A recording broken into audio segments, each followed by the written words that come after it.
தமிழ் சினிமாவுல பெரிய இயக்குனரா இருக்க பாக்யராஜ் அவர்களுடைய மகனான சாந்தனு அவர்கள் வேட்டியம் அடிச்சு கட்டு என்ற திரைப்படத்துல தான் குழந்தை நட்சத்திரமா அறிமுகமானாரு. அதன் பிறகு சக்கரக்கட்டை திரைப்படத்தின் மூலியமா கதாநாயகனா அறிமுகமாகி அதன் பிறகு சித்து பிளஸ் 2 கசர தவிர அம்மாவின் கைபேசி மாஸ்டர் போன்ற திரைப்படங்கள்ல நடிச்சிருக்காரு.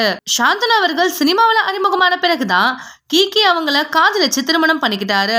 இவங்க 2015ல தான் காதலிச்சு திருமணம் பண்ணிக்கிட்டாங்க. நடிகர் சாந்தனு அவருடைய வைஃப் கீகி அவர்கள் இப்போ தனியா ஒரு டான்ஸ் ஸ்டுடியோவை வச்சு நடத்திட்டு வந்துட்டு இருக்காங்க.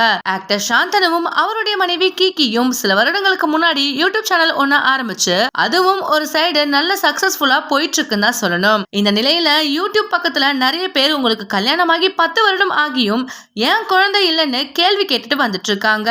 இத பார்த்துட்டும் பல நாளா எந்த ஒரு பதிலும் சொல்லாத இருந்த சாந்தனுவும் கீகியும் இப்போ ரீசெண்டா ஒரு வீடியோவை வெளியிட்டு அதற்கான பதில கொடுத்திருக்காங்க. அதுல அவங்க என்ன சொல்லிருக்காங்கன்னா, எல்லாரும் எங்க கிட்ட குழந்தை எப்ப பிறக்கும்னு கேக்குறீங்க. நாங்க குழந்தைங்க பெத்துக்கிறதுக்கு தயாரா தான் இருக்கோம். எங்களோட குழந்தைங்களை நீங்களா கவனிச்சுக்க போறீங்க. நாங்க இப்படி பேசுறத பார்த்து நாங்க திமிராவோ இல்ல ஆணவமாவோ பதில் சொல்றோம்னு நீங்க நினைக்கலாம். ஆனா எங்களுடைய வலியிலையும் வேதனையிலும் தான் நாங்க இப்படி பேசுறோம். இப்படி நோய்னு குழந்தைய பத்தியே கேட்டுட்டு இருந்தா எங்களுக்கு மன அழுத்தம் தான் அதிகமாகுது.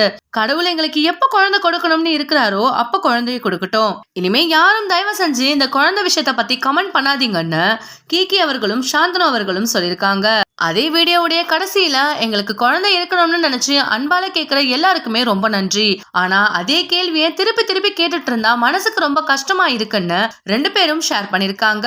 இந்த வீடியோ உங்களுக்கு பிடிச்சிருந்தா லைக் அண்ட் ஷேர் பண்ணுங்க. இந்த வீடியோ பத்தின கருத்துக்களை கமெண்ட்ல சொல்லுங்க. மேலும் இந்த மாதிரியான ட்ரெண்டிங் மற்றும் சினிமா செய்திகள் பாக்குறதுக்கு நம்மளுடைய ஜிஎல்வி ஸ்பாட்லைட் சேனலை சப்ஸ்கிரைப் பண்ணிக்கோங்க.